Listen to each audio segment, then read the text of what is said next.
एकनाथ शिंदे यांच्यावरती आरोप करण्यात आलेला आहे, तो म्हणजे MSP खरेदीमध्ये अनियमितता. या संदर्भामध्ये त्यावेळी अब्दुल सत्तार पणन मंत्री असताना त्यांनी ज्या काही नोडल्स एजन्सी नेमल्या आणि त्यांनी जो काही कारभार केलेला आहे त्या संदर्भामध्ये पण चौकशीचे आदेश आदरणीय मुख्यमंत्री देवेंद्रजी फडणवीस यांनी दिलेले आहेत. यापूर्वी एकनाथराव शिंदे म्हणाले होते, मला हलक्यात घेऊ नका, असं ते उद्धव ठाकरेंना म्हणाले की देवेंद्र फडणवीसांना म्हणाले. या संदर्भात संभ्रम होता, परंतु MSPच्या निर्णयानं आणि त्याचबरोबर सगळ्यात महत्त्वाचा मुद्दा की जो OSD आणि खाजगी सचिव यांच्या नेमणुकीच्या संदर्भानं आपल्याला खंबीरपणे म्हणता येईल की देवेंद्र फडणवीस यांच्यावरतीच एकनाथराव शिंदेंनी आरोप केलेला होता. मोदींचं असं मत आहे की आपल्या देशामध्ये ग्रामपंचायतीपासून ते संसदेपर्यंत कारभार हा पारदर्शक असला पाहिजे. त्यांनी देवेंद्र फडणवीसांना सांगितलेलं आहे की तुम्ही आता निर्णय घ्या, माणिकराव कोकाटे यांच्या संदर्भातही घ्या आणि धनंजय मुंडे यांच्या संदर्भातही घ्या आणि जो कोणी मंत्री पैसा खाईल त्याचं नाव मला द्या. अशा पद्धतीचा एक विचार, अशा पद्धतीचं मत त्यांनी देवेंद्र फडणवीसांसमोर व्यक्त केलेलं आहे. त्यामुळे फडणवीस साहेब नक्कीच येणाऱ्या काळामध्ये निर्णय घेतील असं एक चित्र आहे. नमस्कार, मी उल्हास. माझ्या YouTube विचारपीठावरती आपले मनपूर्वक स्वागत. मित्रांनो, आज देवेंद्र फडणवीस महाराष्ट्र राज्याचे मुख्यमंत्री यांनी OSD आणि खाजगी सचिव या संदर्भामध्ये लिस्ट जारी केली की जी नावे एकनाथ शिंदे आणि अजितदादा यांनी त्यांना दिलेली होती की ही नेमणूक तुम्ही करावी. कारण देवेंद्र फडणवीस यांनी सांगितलेलं होतं की OSD आणि खाजगी सचिव यांची नेमणूक माझ्या परवानगीशिवाय झाली नाही पाहिजे. त्यामुळे त्यांना ती यादी देण्यात आली. ती यादी त्यांनी पाहिली. 125 नावापैकी त्यांनी 109 नावं सिलेक्ट केली आणि त्यातल्या 16 लोकांना, फिक्सर लोकांना त्यांनी बाहेर काढले. दैनिक सामनामध्ये अग्रलेख पब्लिश झालेला आहे आणि त्याच्यामध्ये हे डिक्लेअर झालं. या अनुषंगाने बोलत असताना देवेंद्र फडणवीस यांनी एकनाथराव शिंदे यांना हलक्यात घेतलेले आहे हे मात्र नक्की झालेलं आहे. मध्ये एकनाथराव शिंदेने जे उद्गार काढलेले होते की मला हलक्यात घेऊ नका, ते असे म्हणाले होते, मी कधी कधी म्हणतो या एकनाथ शिंदेला हलक्यात घेऊ नका. तुम्ही हलक्यात घेतलं, तुमचा टांगा पलटी करून टाकला. तर महत्वाचा मुद्दा हेच आहे की एकनाथराव शिंदे यांच्या मंत्र्यांना आणि अजित पवार यांच्याही मंत्र्यांना त्यांनी काही रूल्स रेग्युलेशन्स दिलेले आहेत, काही चौकट लावलेली आहे. त्याच्या पलीकडे जर तुम्ही जात असाल तर मी तुमच्यावरती कारवाई करेन, अशाच पद्धतीचा विचार देवेंद्र फडणवीस महाराष्ट्र राज्याचे मुख्यमंत्री यांनी व्यक्त केलेला दिसून येतो.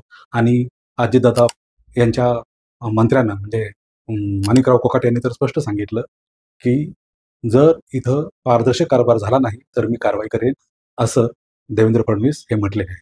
सांगण्याचा मुद्दा हाच आहे की महाराष्ट्राच्या राजकारणामध्ये आता त्यांना पारदर्शकपणा हवा आहे आणि म्हणूनच त्यांनी OSD आणि खाजगी सचिव यांच्या संदर्भामध्ये त्यांचं स्टेटमेंट फार महत्त्वाचं आहे.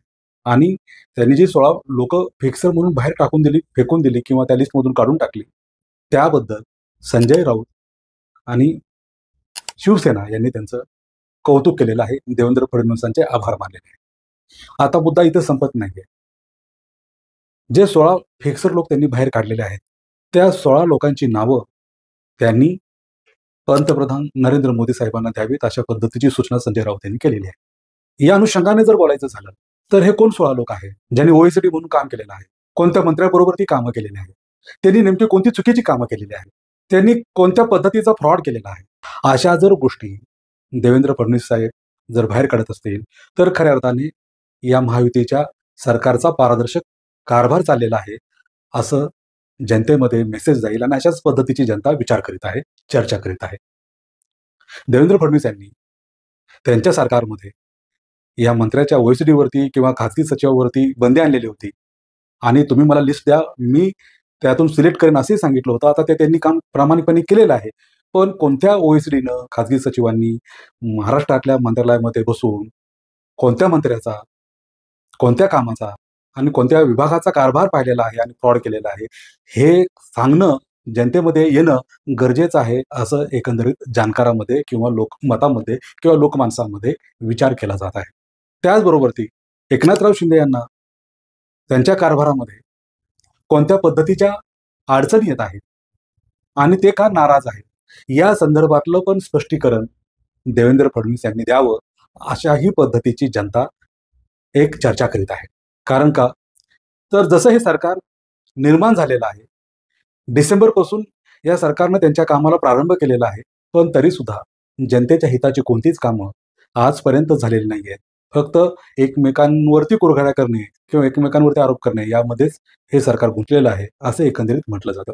देवेंद्र फडणवीस यांनी एकनाथ शिंदे यांच्या मागील 2-3 वर्षाचा जो काय त्यांनी कामाच्या संदर्भात निर्णय घेतलेला असेल, त्या संदर्भात चौकशा बसवलेल्या दिसून येत आहेत.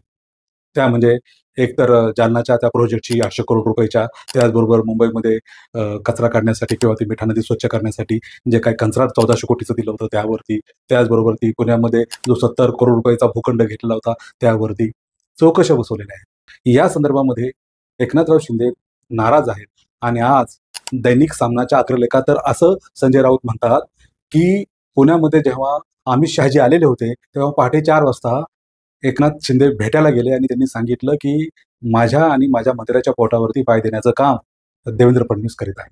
जर असं झालं तर पक्ष वाढणार कसा आणि आम्ही पक्षात राहायचं कसं, असे एकंदरीत विचार आजच्या दैनिक सामनाच्या अग्रलेखामध्ये आलेले आहेत. या संदर्भामध्ये याचं स्पष्टीकरण खऱ्या अर्थाने देवेंद्र फडणवीस यांनी जर दिलं एक मुख्यमंत्री म्हणून, तर नक्कीच हा कारभार पारदर्शक चाललेला आहे आणि स्वच्छ पद्धतीने चालू आहे असं जनतेमध्ये किंवा असं लोकांना वाटल्याशिवाय राहणार नाही. दुसरा महत्त्वाचा मुद्दा या ठिकाणी मला विशद करावासा वाटतो की 2014 पासून ते 2024 पर्यंत त्यामधील 2.5 वर्ष जर उद्धव ठाकरे साहेबांची सोडली तर इतक्या वर्ष गृहमंत्री म्हणून देवेंद्र फडणवीस तुम्ही होतात.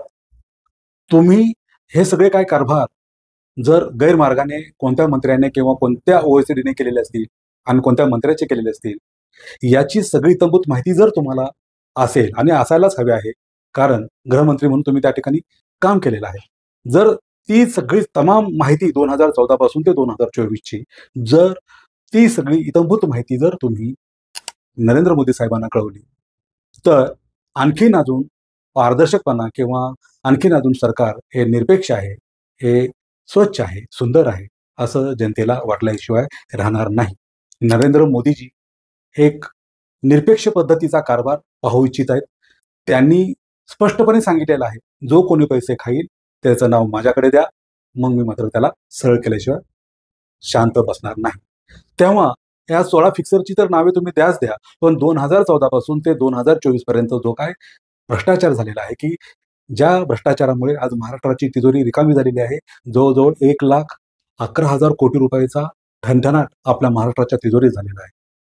या दरम्यानच्या काळामध्ये मागील 2-3 वर्षाच्या काळामध्ये जी काही शासकीय कामं ठेकेदारांना देण्यात आलेली होती त्यांची 90,000 कोटी रुपयाची बिलं थकलेली आहेत.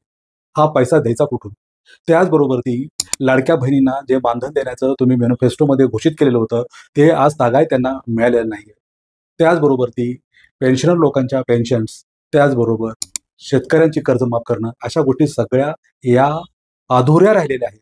या संदर्भामध्ये तुमचे विचार काय आहेत?